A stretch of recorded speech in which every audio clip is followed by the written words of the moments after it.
નમસ્કાર વિદ્યાર્થી મિત્રો, આજે આપણે એક આણ્વીય કેન્દ્રાનુરાગી વિસ્થાપન પ્રક્રિયા વિશે અભ્યાસ કરીશું, જેને ટૂંકમાં SN1 પ્રક્રિયા કહેવામાં આવે છે. તો ઇંગ્લિશમાં એક આણ્વીય કેન્દ્રાનુરાગી વિસ્થાપન પ્રક્રિયાને સબસ્ટિટ્યુશન ન્યુક્લિયોફિલિક યુનિમોલેક્યુલર રિએક્શન કહેવામાં આવે છે. તો અહીંયા રહેલો S એ સબસ્ટિટ્યુશન દર્શાવે છે, એટલે કે વિસ્થાપન દર્શાવે છે.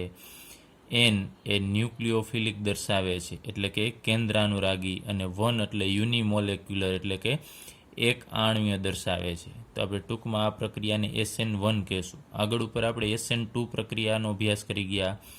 એ દ્વિઆણ્વીય છે, એમાં બે અણુ છે એ પ્રક્રિયાનો વેગ નક્કી કરે છે, જ્યારે અહીંયા એક જ પ્રક્રિયક છે એ પ્રક્રિયાનો વેગ નક્કી કરશે. તો આ SN1 પ્રક્રિયા છે, આ પ્રક્રિયા સામાન્ય રીતે ધ્રુવીય પ્રોટિક દ્રાવકોની અંદર જ થાય છે. ધ્રુવીય પ્રોટિક દ્રાવકો એટલે કેવા? જેમ કે પાણી. તો તમને ખબર છે પાણીની અંદર પાણીનું સૂત્ર H2O થશે, તો પાણીની અંદર H+ હાજર હોય. પ્રોટિક એટલે પ્રોટોન H+ ધરાવતા હોય એવા દ્રાવક. તો પાણીની અંદર H+ હાજર હોય. ત્યારબાદ આલ્કોહોલ, તો ROH આપણે લખીએ તો આની અંદર પણ H+ હાજર હશે. ત્યારબાદ એસિટિક એસિડ CH3COOH. તો આ દરેકની અંદર પ્રોટોન હાજર હોય છે. H+ અહીંયા હાજર, એ છૂટો પડે એટલે પ્રોટોન H+ છૂટો પડશે, એટલે એને ધ્રુવીય પ્રોટિક દ્રાવકો કહેશું. અને એમાં H અને O ઉપર બંનેની વિદ્યુત ઋણતા અલગ હોવાથી એક ઉપર ડેલ્ટા પ્લસ અને બીજા ઉપર ડેલ્ટા માઇનસ આવે છે, એના કારણે એ ધ્રુવીય બને છે. તો અહીંયા આપણે એક ઉદાહરણથી આ પ્રક્રિયા સમજીએ. તૃતીયક બ્યુટાઇલ બ્રોમાઇડ અને એની પ્રક્રિયા હાઇડ્રોક્સાઇડ આયન સાથે કરવાની છે. તો અહીં આપણે તૃતીયક બ્યુટાઇલનું પહેલાં સૌપ્રથમ સૂત્ર લખીએ.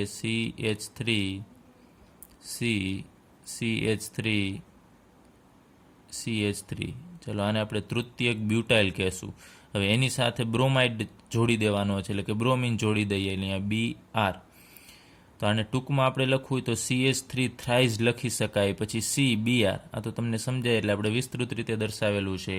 આનું IUPAC નામ અહીંયા 1, 2, 3, તો 2 પર બ્રોમિન ને 2 પર મિથાઇલ, એટલે IUPAC નામ થશે 2 બ્રોમો 2 મિથાઇલ અને 3 કાર્બનની શૃંખલા એટલે પ્રોપેન. 2 bromo 2 methyl propane. એની પ્રક્રિયા આપણે હાઇડ્રોક્સાઇડ આયન સાથે, આપણે SN2 પ્રક્રિયામાં પણ હાઇડ્રોક્સાઇડ આયન સાથેની પ્રક્રિયા આપણે જોઈ હતી. અહીંયા પણ એની સાથે જ પ્રક્રિયા આપણે કરવાની થશે. તો આ કેન્દ્રાનુરાગી પ્રક્રિયક છે, અને અહીંયા આ બ્રોમિન છે એ પણ કેન્દ્રાનુરાગી પ્રક્રિયક થશે. Br- તરીકે છૂટો પડશે. તો અહીંયા OH- છે એ બ્રોમિનની જગ્યાએ જોડાઈ જશે, અને બ્રોમિન છે એ બ્રોમાઇડ આયન તરીકે દૂર થશે. એટલે અહીંયા આપણને મળશે CH3 અને Br-ની જગ્યાએ OH જોડાઈ જશે, અને Br આ બંધના બંને ઇલેક્ટ્રોન લઈ અને નીકળી જશે, અને Br- એટલે કે બ્રોમાઇડ આયન તરીકે છૂટો પડશે. ચલો આનું આપણે નામ લખીએ તો 1, 2, 3. 2 ઉપર મિથાઇલ છે તો 2 મિથાઇલ, ત્યારબાદ 3 કાર્બન એટલે પ્રોપેન, અને બીજા ઉપર OH છે એટલે 2 ઓલ, 2 મિથાઇલ પ્રોપેન 2 ઓલ. તો અહીંયા આપણે આ પ્રક્રિયા લખેલી છે, એ પ્રક્રિયા કઈ રીતે થાય છે એ આપણે એનો અભ્યાસ કરીએ. એટલે કે આપણે એની ક્રિયાવિધિ લઈએ.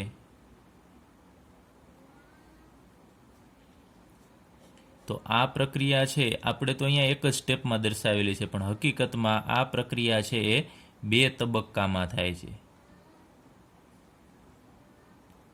એક તબક્કો છે ઝડપી હશે અને બીજો તબક્કો છે ધીમો છે. તો સૌપ્રથમ આપણે લઈએ કે આ જે 2 બ્રોમો 2 મિથાઇલ પ્રોપેન છે, એમાંથી આ બ્રોમિન છે એ છૂટો પડે છે, એટલે બ્રોમાઇડ છૂટો પડશે, અને પછી OH છે એના ઉપર એટેક કરે છે. તો આપણે એમાંનો પ્રથમ તબક્કો અહીંયા લખીએ. ચલો આને આપણે આ જ રીતે અહીંયા વિસ્તૃત બંધારણ જ લખીએ છીએ, તમને ખ્યાલ આવે એટલે CH3 ને અહીંયા Br. તો આ બંધ તૂટવો જોઈએ, તમને ખ્યાલ છે, કેમ કે એ બંધ તૂટશે તો જ એની જગ્યાએ OH છે જોડાઈ શકશે. તો અહીંયા કાર્બન અને બ્રોમિન બંનેની વિદ્યુત ઋણતા છે એ કાર્બનની કાંઈ એટલી ઓછી ન કહેવાય, એટલે આ બંધની ભાગીદારી થોડી વધારે ગણાય. તો આ બંધ તૂટવામાં વાર લાગે. જો હાઇડ્રોજન હોત તો એ કદાચ બ્રોમિન સાથે હાઇડ્રોજન જોડાયેલું હોય તો હાઇડ્રોજન ઝડપથી દૂર થઈ શકે, કારણ કે હાઇડ્રોજનની વિદ્યુતઋણતા થોડી ઓછી ગણાય. તો આ બંને વચ્ચેનો બંધ એટલો પણ નિર્બળ નથી કે સરળતાથી તૂટી જાય. તો આ બંધ તૂટતા વાર લાગશે. તૂટશે પણ એ કેની હાજરીમાં તૂટશે? તો ધ્રુવીય પ્રોટિક દ્રાવકોની હાજરીમાં. તો એમાં રહેલો પ્રોટોન છે એ આ બંધ તોડવામાં મદદ કરે છે, અને આ બ્રોમિન જે છૂટો પડશે એ દ્રાવક સાથે જોડાઈ જશે, અને એના કારણે ઉર્જા ઉત્પન્ન થાય. એ ઉર્જાનો અહીંયા ઉપયોગ થાય છે. તો આ જે પ્રથમ તબક્કો આપણે અહીંયા લખીએ, અને આપણે કહીએ તબક્કો પહેલો 1. હવે અહીંયાથી આ બંધ તૂટશે, ધીમે ધીમે તૂટશે, અને બ્રોમિન છે એ બંને ઇલેક્ટ્રોન લઈ અને નીકળી જશે, અને અહીંયા Br- બ્રોમાઇડ આયન તરીકે છૂટો પડશે. તો અહીંયા કાર્બન છે એને આપણે અહીંયા સેન્ટરમાં દર્શાવી દઈએ, અને આ 3 મિથાઇલ એની સાથે જોડાયેલા છે એને CH3 તરીકે દર્શાવીએ. અને કાર્બનનો ઇલેક્ટ્રોન, આ બંને ઇલેક્ટ્રોન બ્રોમિન લઈ જાય છે, તો કાર્બન ઉપર ધન વીજભાર આવશે. તો કાર્બન ઉપર ધન વીજભાર આવે તો એને આપણે કાર્બોકેટાયન કહીએ છીએ.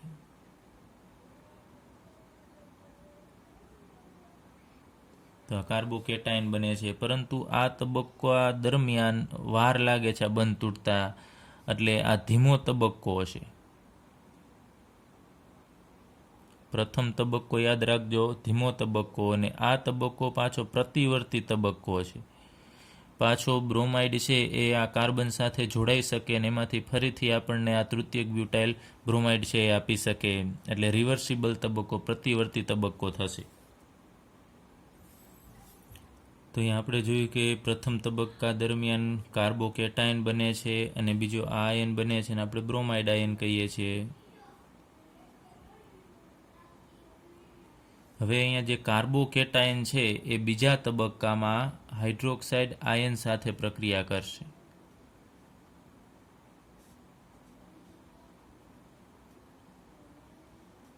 ચલો, કાર્બોકેટાયન, અને અહીં આપણે વાત કરીએ હવે OH- છે હાઇડ્રોક્સાઇડ આયન, એ હવે આ કાર્બોકેટાયન ઉપર હુમલો કરશે.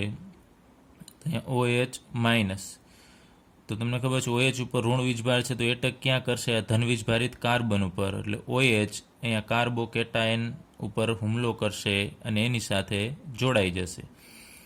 તો આપણને અહીંયા CH3 3 મિથાઇલ હતા એને દર્શાવી દઈએ, અને અહીંયા પછી C સાથે ડાયરેક્ટલી અહીંયા OH છે જોડાઈ જશે. તો આપણને અહીંયા આ જ સંયોજન મળી ગયું છે 2 મિથાઇલ પ્રોપેન 2 ઓલ. તો આ 2 તબક્કામાં પ્રક્રિયા થાય છે. આને આપણે તબક્કો બીજો કહીએ, અને આ તબક્કો છે એ ઝડપી તબક્કો છે, કારણ કે કાર્બોકેટાયન છે એને ઇલેક્ટ્રોનની જરૂર હોય છે, અને OH- છે એને કોઈક સાથે જોડાવવું હોય છે, એટલે ઝડપથી અહીંયા જોડાઈ જશે. એટલે આ તબક્કો ઝડપી બને છે. આ તબક્કો ધીમો એટલા માટે છે કે બંધ તોડવાનો છે, અને એ બંધના બંને ઇલેક્ટ્રોન પાછા બ્રોમિનને લઈ જવાના છે, એટલે બંધ ધીમે ધીમે તૂટશે. એટલે આ તબક્કો ધીમો થશે. તો અહીંયા 2 તબક્કામાં પ્રક્રિયા પૂર્ણ થાય છે. યાદ રાખજો, SN1 પ્રક્રિયા છે એ 2 તબક્કામાં થશે. એમાંનો પહેલો તબક્કો ધીમો તબક્કો છે. તો જે ધીમો તબક્કો હોય એ વેગ નક્કી કરે પ્રક્રિયાનો, એટલે કે વેગ નિર્ણાયક તબક્કો ગણાયા. આખી પ્રક્રિયા પૂર્ણ થવાનો આધાર આ તબક્કા ઉપર રહેશે, કેમ કે વધુમાં વધુ સમય આ તબક્કો જ લેશે. આ તબક્કો તો જેવો કાર્બોકેટાયન બનશે એવો તરત જ OH છે જોડાઈ જવાનો છે, એટલે આ બીજો તબક્કો વધારે સમય લેશે નહીં. તો આ તબક્કામાં જેટલી વાર લાગે આપણે અંદાજિત ગણીએ કે એટલી જ પ્રક્રિયા પૂર્ણ થતાં વાર લાગે.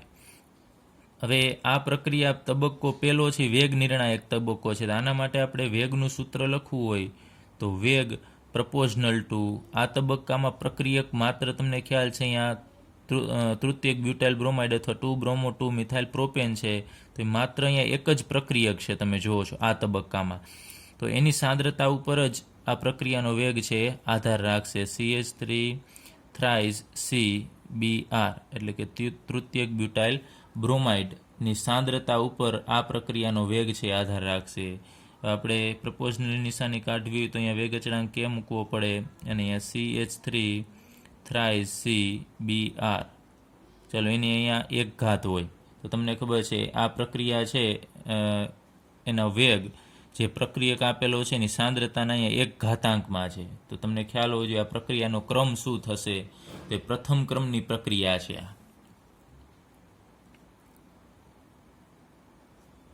પ્રથમ ક્રમની પ્રક્રિયા થશે. એટલે પ્રથમ ક્રમની પ્રક્રિયાની ગતિકીને અનુસરે છે, એટલે આપણે SN1 પ્રક્રિયા કહીએ છીએ.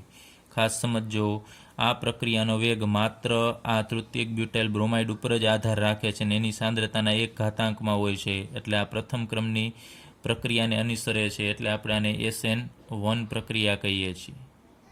અને SN1 પ્રક્રિયા 2 તબક્કામાં થાય છે, આટલું યાદ રાખો. અને આગળ ઉપર આપણે અભ્યાસ કરી ગયા SN2 પ્રક્રિયા એ માત્ર એક જ તબક્કામાં થાય છે અને બંને પ્રક્રિયકોની સાંદ્રતા ઉપર SN2 છે પ્રક્રિયાએ આધાર રાખે છે, જ્યારે અહીંયા માત્ર એક જ પ્રક્રિયકની સાંદ્રતા ઉપર પ્રક્રિયાનો વેગ છે આધાર રાખશે. હવે જોઈએ કે અહીંયા આપણે OH- કદાચ ગમે તેટલો લઈએ અહીંયા તો પણ આપણને નિપજ છે કાંઈ વધુ મળવાની સંભાવના નથી, કારણ કે જો પહેલા તબક્કા દરમિયાન કાર્બોકેટાઇન બનશે ને તો જ બીજા તબક્કામાં OH છે એની સાથે જોડાશે. તો માનો કે આપણે અહીંયા શરૂઆતમાં તૃતીયક બ્યુટાઇલ બ્રોમાઇડ છે વધુમાં વધુ લઈએ, માનો કે ખાલી ગણતરી માટે સમજવા માટે લઈએ, આને 100 અણુ લેશો તો જ અહીંયા તમને 100 કાર્બોકેટાઇન મળશે. 100 કાર્બોકેટાઇન અહીંયા આવે તો જ આપણને 100 આ નિપજ મળશે. તો અહીંયા સામે 100 પાછા OH- હોવા જોઈએ, પરંતુ તમે 100ની જગ્યાએ 200 OH- લઈ લેશો તો કાંઈ પ્રક્રિયાનો વેગ છે એ કાંઈ બદલવાનો નથી. એટલે પ્રક્રિયાનો વેગ માત્ર આ તૃતીયક બ્યુટાઇલ બ્રોમાઇડ ઉપર જ આધાર રાખશે, OH ઉપર આધાર રાખતો નથી. ફરીથી આ વેગ વિશે આપણે વાત કરીએ કે આ પ્રક્રિયાનો વેગ અહીંયા કાર્બોકેટાઇનની સ્થાયીતા ઉપર આધાર રાખશે, કેમ કે મહત્વનું આપણો પાસું આ છે કાર્બોકેટાઇન. જો કાર્બોકેટાઇન બનશે તો જ એ OH સાથે જોડાવાનો છે. તો જો કાર્બોકેટાઇન અહીંયા સ્થાયી રહી શકે તો જ એ બીજા તબક્કામાં OH સાથે જોડાવાનો છે. તો બહુ અગત્યનું છે અહીંયા કાર્બોકેટાઇનની સ્થાયીતા. તો કાર્બોકેટાઇનની સ્થાયીતા પાછી અલગ અલગ હોય. તમને આપણે ભણી ગયા છે પ્રાથમિક, દ્વિતીયક, તૃતીયક કાર્બોકેટાઇન હશે તો એ મુજબ એની સ્થાયીતા હોય છે. અને વધુમાં વધુ સ્થાયીતા તમને ખ્યાલ હોવો જોઈએ કે કયા કાર્બોકેટાઇનની હશે. તો તૃતીયક કાર્બોકેટાઇન હોય, તૃતીયક C+, એની સ્થાયીતા સૌથી વધુ હોય. ત્યારબાદ દ્વિતીયક કાર્બોકેટાઇનની સ્થાયીતા હશે અને એના પછી પ્રાથમિક કાર્બોકેટાઇનની સ્થાયીતા. આ સ્થાયીતાનો ક્રમ છે. તો જેમ કાર્બોકેટાઇનની સ્થાયીતા વધુ એમ આ બીજો તબક્કો છે એ ઝડપથી થવાનો છે અને પ્રક્રિયાનો વેગ પણ વધશે. એટલે જેમ સ્થાયીતા વધુ એમ પ્રક્રિયાનો વેગ ઓલ ઓવર વધુ થશે. તો હવે અહીંયા તમને ખ્યાલ છે આ તૃતીયક કાર્બોકેટાઇન કહેવાય અહીંયા છે. તો આ કાર્બનની એક સંયોજકતા ઘટે છે એટલે એને ઇલેક્ટ્રોનની ઘટ કહેવાય કાર્બનને. તો અહીંયા મિથાઇલ સમૂહ છે એ ઇલેક્ટ્રોન દાતા છે. તો અહીંયા તમે જુઓ છો ત્રણેય બાજુ મિથાઇલ સમૂહ આવેલા છે, તો એને ત્રણેય બાજુથી ઇલેક્ટ્રોન મળી રહેશે આ કાર્બનને. તો કાર્બનને બહારથી ઇલેક્ટ્રોન મેળવવાની કાંઈ બહુ જરૂર ખાસ પડશે નહીં, એને આ બેઠા બેઠા બધી બાજુએથી ઇલેક્ટ્રોન મળી જાય છે. તો આ કાર્બોકેટાઇન સ્થાયી થશે કારણ કે એને બેઠા બેઠા ઇલેક્ટ્રોન અહીંયા મળે છે, એટલે તૃતીયક કાર્બોકેટાઇન સૌથી વધુ સ્થાયી થશે. ત્યારબાદ દ્વિતીયક કાર્બોકેટાઇન, આ બધું આપણે 11મા ધોરણની અંદર અભ્યાસ કરી ગયા છીએ, છતાં પણ અહીંયા આનો રિલેટેડ પોઈન્ટ છે એટલે આપણે લઈએ છીએ. આ દ્વિતીયક કાર્બોકેટાઇન કહેવાય. અને પ્રાથમિક કાર્બોકેટાઇન એટલે આ CH3CH2+ અને તૃતીયક તો આપણે અહીં લખેલો છે. દ્વિતીયક કાર્બોકેટાઇનમાં 2 જ મિથાઇલ સમૂહ છે કે જે કાર્બોકેટાઇન છે એને ઇલેક્ટ્રોન આપે છે. તો આ તૃતીયક કરતાં દ્વિતીયકવાળા કાર્બનને ઓછા ઇલેક્ટ્રોન મળે તો એની સ્થાયીતા પણ ઓછી. અને પ્રાથમિક કાર્બોકેટાઇન છે એમાં એક જ બાજુએથી કાર્બનને ઇલેક્ટ્રોન મળે છે, તેની સ્થાયીતા ઓછી. સ્થાયીતા ઓછી હોય તો શું થશે, ફરીથી આ બ્રોમાઇડ છે એ આની સાથે જોડાઈને રિવર્સ પ્રક્રિયા કરશે, તો આપણને મૂળ પ્રક્રિયક પાછો મળી જાય, તો આગળ ઉપર પ્રક્રિયા થશે નહીં. તો વધુમાં આ પ્રક્રિયા આગળ કરવા માટે તમારે તૃતીયક કાર્બોકેટાઇન હશે તો ઝડપથી પ્રક્રિયા થશે. એટલે મહત્વનું અહીંયા કાર્બોકેટાઇનની સ્થાયીતા છે, એના આધારે પ્રક્રિયાનો વેગ છે નક્કી થશે. ચાલો આપણે SN1 પ્રક્રિયા માટે આપણે પ્રક્રિયાનો વેગ છે એ કયા કાર્બોકેટાઇન હોય અથવા કયો હેલાઇડ હોય તો પ્રક્રિયાનો વેગ છે વધારે હશે. તો તમને ખ્યાલ છે તૃતીયક કાર્બોકેટાઇન વધુ સ્થાયી છે. તો શરૂઆતમાં જો આપણે એવો તૃતીયક આલ્કાઇલ સમૂહ લઈએ તો એનો વેગ વધુ થશે. તો અહીં આપણે લખીએ તૃતીયક હેલાઇડ. આ તૃતીયક હેલાઇડ કહેવાય. બ્રોમિન જે કાર્બન સાથે જોડાયેલો છે બીજા 3 સાથે, તો એ તૃતીયક હેલાઇડમાંથી બનતો કાર્બોકેટાયન છે એ તૃતીયક થશે. તો એની સ્થાયીતા વધુ, તો એમાં SN1 પ્રક્રિયાનો વેગ પણ વધુ થશે. ત્યારબાદ એના કરતાં ઓછી સ્થાયીતા દ્વિતીયક કાર્બોકેટાયનની હોય, અને અહીંયા એ હેલાઇડ લેશું એને આપણે દ્વિતીયક હેલાઇડ કહેશું. દ્વિતીયક હેલાઇડ કરતાં SN1 પ્રક્રિયાનો વેગ છે એ પ્રાથમિક હેલાઇડની અંદર થશે.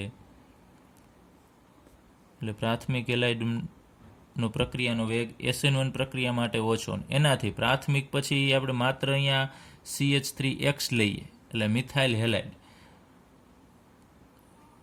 CH3X એનો વેગ છે એ બધાથી ઓછો હશે. તો આ બાજુએથી તમે આ બાજુ આમ જાઓ છો તો SN1 આ પ્રક્રિયા છે એનો વેગ વધારે હોય. તો SN1 પ્રક્રિયાનો થવાની શક્યતા કેમાં ઓછી? તો CH3Xમાં. એના કરતાં પ્રાથમિકમાં ઝડપથી પ્રક્રિયા થશે, એના કરતાં દ્વિતીયક અને એના કરતાં તૃતીયક. એટલે ખાસ યાદ રાખજો, આવા ક્રમ તમને એક્ઝામમાં પૂછી શકે છે, MCQમાં પણ પૂછાઈ શકે. અહીંયા જુદા જુદા સંયોજન આપે તો તમારે યાદ રાખવાનું SN1 પ્રક્રિયા છે એ તૃતીયક હેલાઇડ હશે એમાં ઝડપથી થશે, અને આ પ્રાથમિક કે CH3X છે એની અંદર ખૂબ ઓછી થશે. એટલે કે ટૂંકમાં કાર્બોકેટાયન બનીને સ્થાયીતા જો એ કાર્બોકેટાયનની હોય તો જ SN1 પ્રક્રિયા થાય. હવે આપણે SN2 પ્રક્રિયાનો વેગ છે એ લખીએ તો આનાથી ટોટલ વિરુદ્ધ પ્રક્રિયા એનો ક્રમ હશે, આ દિશામાં હશે. SN2 પ્રક્રિયા એના માટે SN2 પ્રક્રિયામાં તમે જુઓ તો તૃતીયક હેલાઇડ છે એમાં SN2 પ્રક્રિયાની સંભાવના ખૂબ ઓછી, એના કરતાં દ્વિતીયકમાં વધારે. આપણે આ તો આના માટે આમ ક્રમ લખેલો છે, કદાચ આપણે એના માટે વિરુદ્ધ લખીએ તો આનાથી તમારે નિશાની બદલાવી દેવાની. તો ફરીથી તૃતીયક હેલાઇડ છે એમાં SN1 પ્રક્રિયા છે ઝડપથી થશે, જ્યારે SN2 પ્રક્રિયા થશે નહીં. અને CH3Xમાં SN2 પ્રક્રિયા છે ઝડપથી થવાની છે, અને SN1 પ્રક્રિયા ઝડપથી થશે નહીં. ચલો, અહીંયા આપણે દર્શાવેલું છે એલાઇલિક ક્લોરાઇડ, અથવા તો જનરલ નામ અહીંયા કોઈ પણ હેલોજન હોય તો આપણે એલાઇલિક હેલાઇડ કહેશું, અને બીજું બેન્ઝાઇલિક હેલાઇડ. આ બંને જે પ્રક્રિયકો છે એની અંદર SN1 પ્રક્રિયા છે એ થાય છે. તો એનું કારણ એક અને માત્ર એક જ છે કે SN1 પ્રક્રિયા માટે જે પહેલા તબક્કામાં કાર્બોકેટાયન બનતું હોય એ વધુ સ્થાયી હોય તો SN1 પ્રક્રિયા થાય. તો આમાં પણ આપણે જોઈએ કે અહીંયાથી આ CX બંધ અથવા અહીંયા CCl બંધ છે તૂટી જશે, એટલે અહીંયાથી હેલોજન છે નીકળી જશે, અને આપણને મળશે શું? તો અહીંયા CH2 ડબલ બોન્ડ, અહીંયા CH અને અહીંયા CH2. ક્લોરીન એ ઇલેક્ટ્રોન લઈને નીકળી જશે, એટલે આપણને અહીંયા કાર્બન ઉપર ધન વીજભાર મળશે, એટલે કે આપણને કાર્બોકેટાયન મળ્યો અહીંયા. તો અહીંયા કાર્બોકેટાયન કઈ રીતે સ્થાયીતા અનુભવે છે? તો અહીંયા સસ્પંદન થશે. અહીંયા જે કાર્બન ઉપર ધન વીજભાર છે ને પછીનો કાર્બન છે દ્વિબંધથી જોડાયેલો છે, તો એમાંનો પાયબંધના ઇલેક્ટ્રોન છે ટ્રાન્સફર થઈને અહીંયા આવતા રહેશે. અહીંયાથી બંધ નીકળી અને આ જગ્યાએ આવી જશે, એટલે એના ઇલેક્ટ્રોન છે ટ્રાન્સફર થશે, તો આપણને આવું સંયોજન મળશે. અહીંયા ડબલ બોન્ડ હતા એની જગ્યાએ સિંગલ બોન્ડ, અહીંયા CH અને સિંગલ બોન્ડ હતા એની જગ્યાએ અહીંયા ડબલ બોન્ડ. તો હવે આ કાર્બન ઉપર ધન વીજભાર હતો એ અહીંયા નીકળી જાય છે, કારણ કે એની સંયોજકતા 4 પૂર્ણ થશે, 2 અને 2 4. પણ આ કાર્બન છે એની સંયોજકતા અહીંયા તમે જુઓ છો ઘટી જાય છે, 2 હાઇડ્રોજનની સંયોજકતા અને 1 અહીંયા, એટલે 3 જ છે. તો આના ઉપર ધન વીજભાર આવશે. તો અહીંયા તમે જુઓ છો કે આ કાર્બન છે એના ઉપર ધન વીજભાર અહીંયા સંપૂર્ણ છે જ નહીં, નીકળી ગયો છે ધન વીજભાર.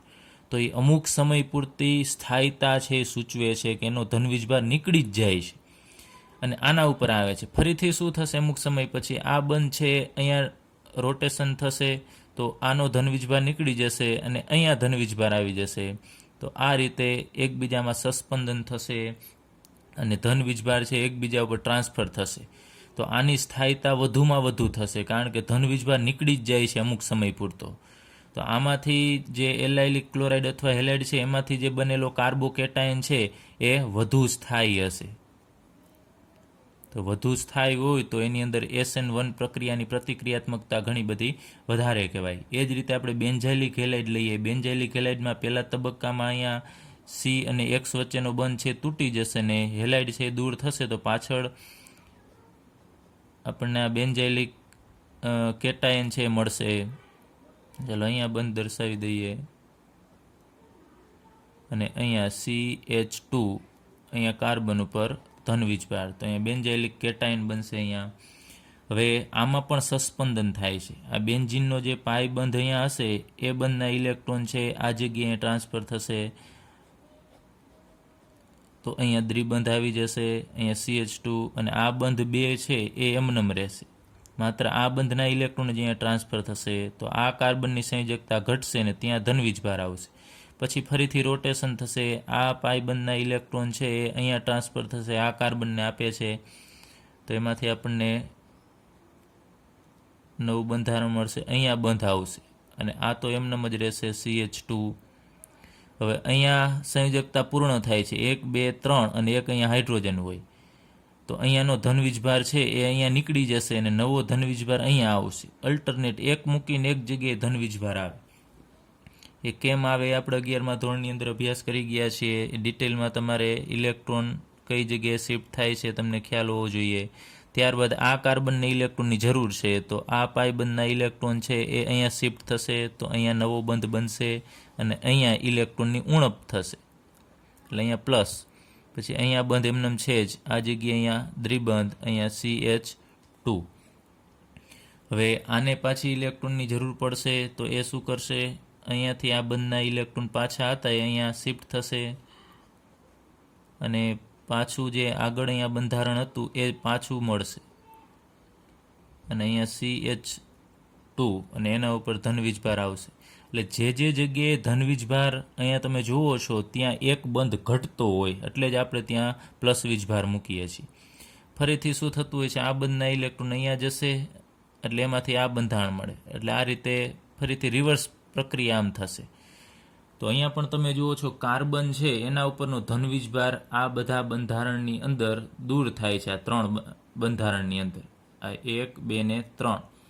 તો અહીંયા ધન વીજભાર દૂર થાય છે એટલે એની સ્થાયીતા વધારે કહેવાય. તો આ બંને બંધારણની અંદર તમે જુઓ છો જે ઇલેક્ટ્રોન ટ્રાન્સફર થાય છે એને આપણે સસ્પંદન કહેશું. તો અહીંયા સસ્પંદનના કારણે કાર્બોકેટાયનની સ્થાયીતા છે એમાં વધારો થશે. એટલે ટૂંકમાં સ્થાયીતા વધારો થયો એનો મતલબ કે એના ઉપરનો ધન વીજભાર છે ઘટી જાય છે, અહીંયા છે એ સંપૂર્ણ દૂર થઈ જાય છે.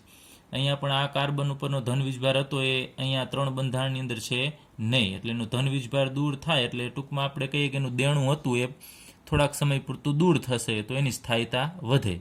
તો જો કાર્બોકેટાયન વધુ સ્થાયી હશે તો જ એ બીજા તબક્કામાં OH- સાથે પ્રક્રિયા કરી અને આપણને પ્રક્રિયા છે એ પૂર્ણ કરવામાં મદદ કરશે.